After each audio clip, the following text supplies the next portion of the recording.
Hopes are rising at Old Trafford. New times, new owners and new expectations.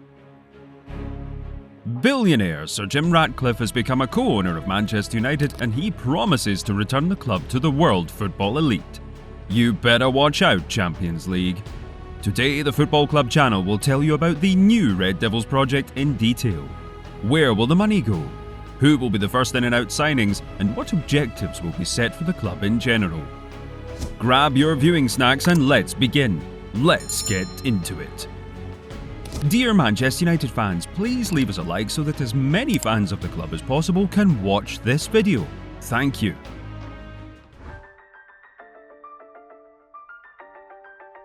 Alright, let's first get to know the new co-owner of the club and his company.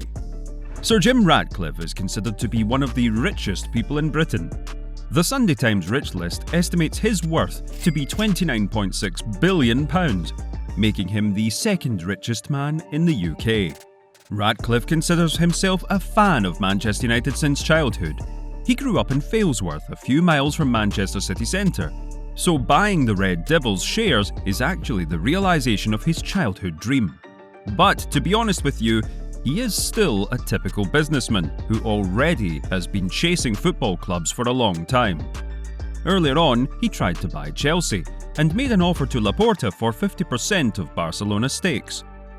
Nevertheless, Manchester United is the first major club in the Ineos portfolio.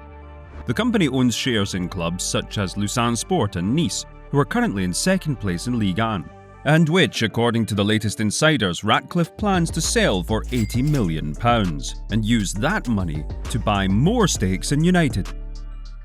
And what about Ineos? Ineos is the fourth largest chemical company in the world and produces chemical and oil products that are used across industry and everyday life. If you have used a product containing plastic, textiles, medicines or hygiene in recent years, chances are you have used something Ineos has helped to manufacture.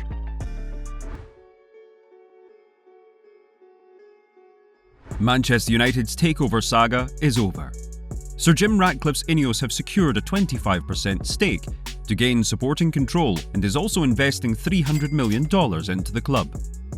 With the Red Devils announcing the deal more than 2 months after reports emerged that Ratcliffe had beaten Sheikh Jassim bin Hamad Al Thani in the takeover race. The deal, which has cost around £1.3 billion, means that the club's football operation will now be overseen by the petrochemicals giant Ineos. Yes, this is not a complete sale of the club, and it's definitely not the dream come true moment for the club's supporters, as the hated Glaziers will still retain a majority stake.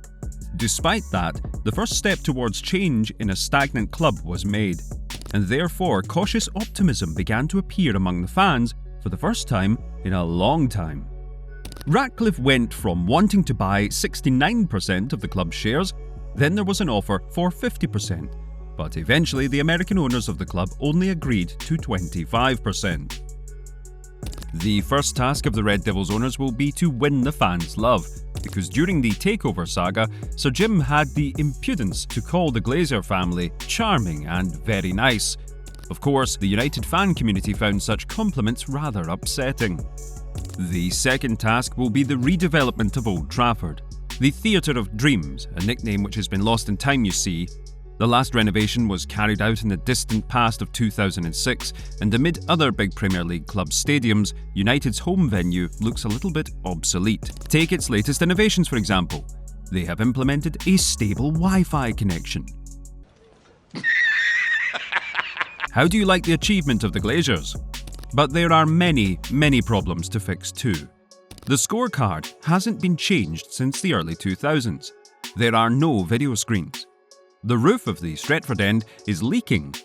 The seats are old and cramped, and what's more, life-threatening situations began to frequently take place at the stadium, like cases of people pushing each other in the crowd. Ratcliffe intends to increase Old Trafford's capacity to 90,000. Besides, Ineos must be prepared for big costs. Real Madrid spent up to €1 billion on the modernisation works of the Santiago Bernabeu, while the Camp Nou renovation will require up to €1.5 billion. There are also big problems with the team's training ground in Carrington. which Cristiano Ronaldo mentioned in his controversial interview with Piers Morgan. Again, the complex is said to be obsolete and not competitive amid the astronomical level of infrastructure at Manchester City and other top Premier League sides.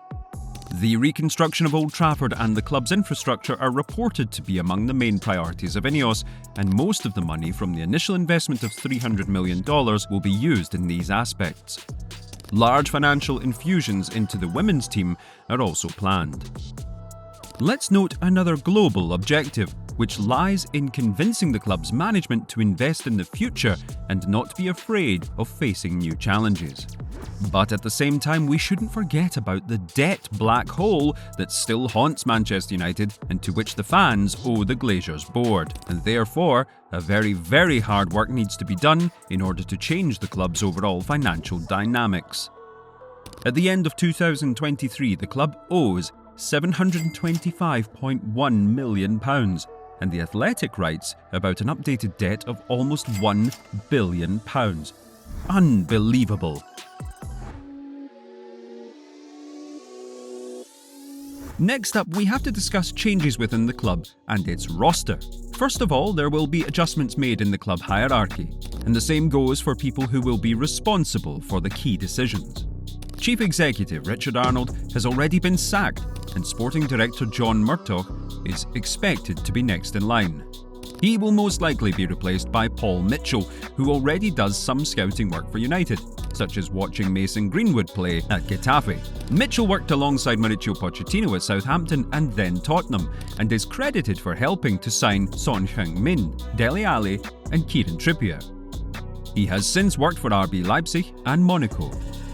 Jean-Claude Blanc, the former Juventus chief executive who left a high-ranking role at Paris Saint-Germain last December to oversee the entire Ineos sport portfolio, is under consideration to come in as United's CEO.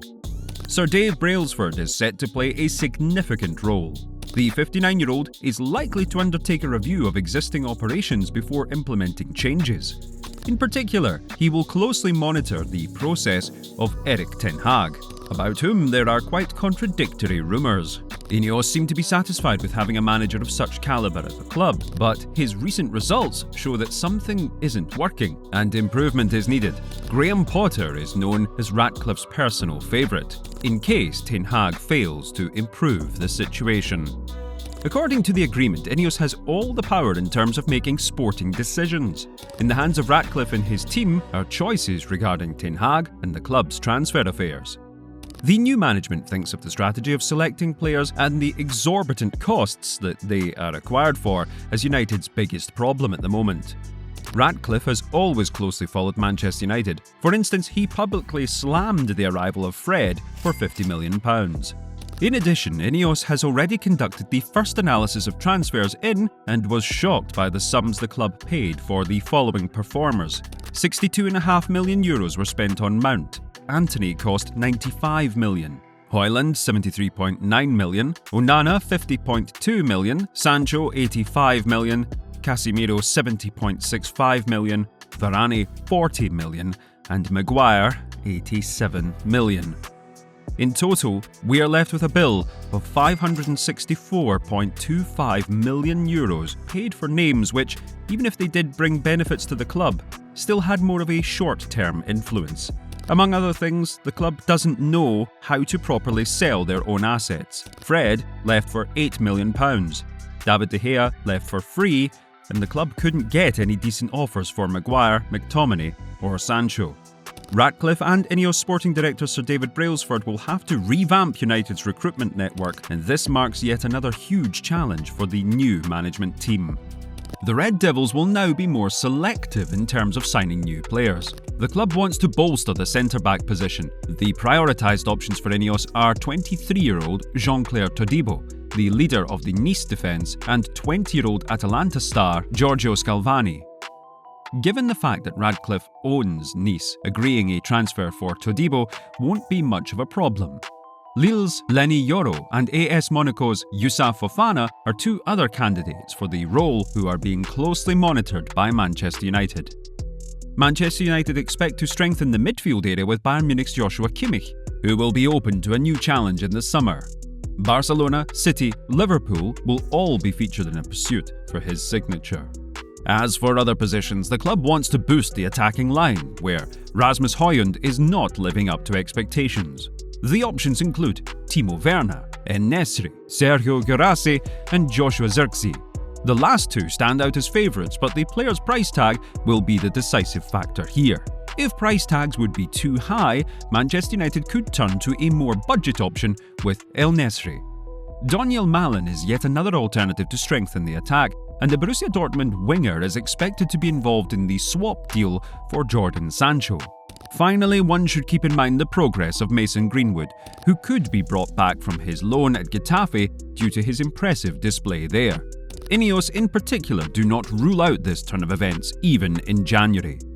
Meanwhile, the club will also focus on offloading liquid assets, such as Casemiro, Varane, Sancho and Martial, all wanted at Saudi Arabian clubs, not to mention offers from Bundesliga, Liga 1, La Liga and Serie A.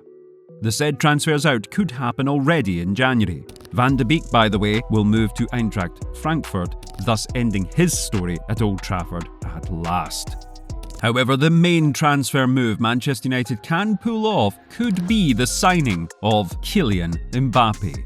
He has always been a target for the Red Devils, and in case Real Madrid somehow fail to secure the attacker's services in a summer transfer window, Manchester United and Ineos can enter the fray.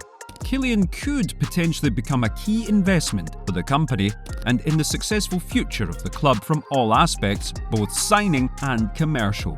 We would like to remind you that Mbappe's agreement with Paris Saint-Germain expires in the summer, and Kylian himself has repeatedly notified about his desire to perform in the Premier League.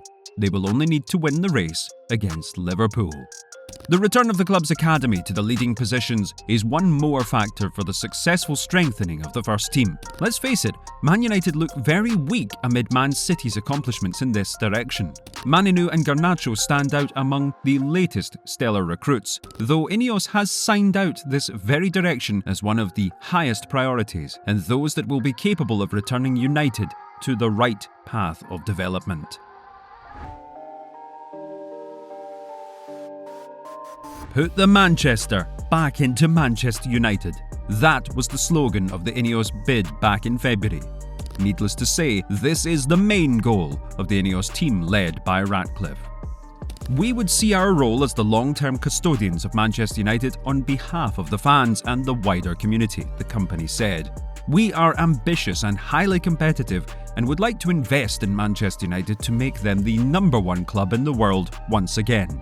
We want a Manchester United anchored in its proud history and roots in the northwest of England, putting the Manchester back into Manchester United and clearly focusing on winning the Champions League. The main objective is set clearly enough, isn't it?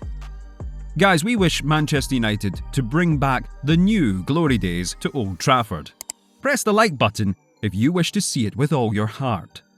And of course, subscribe to Football Club, a channel of high-quality football journalism.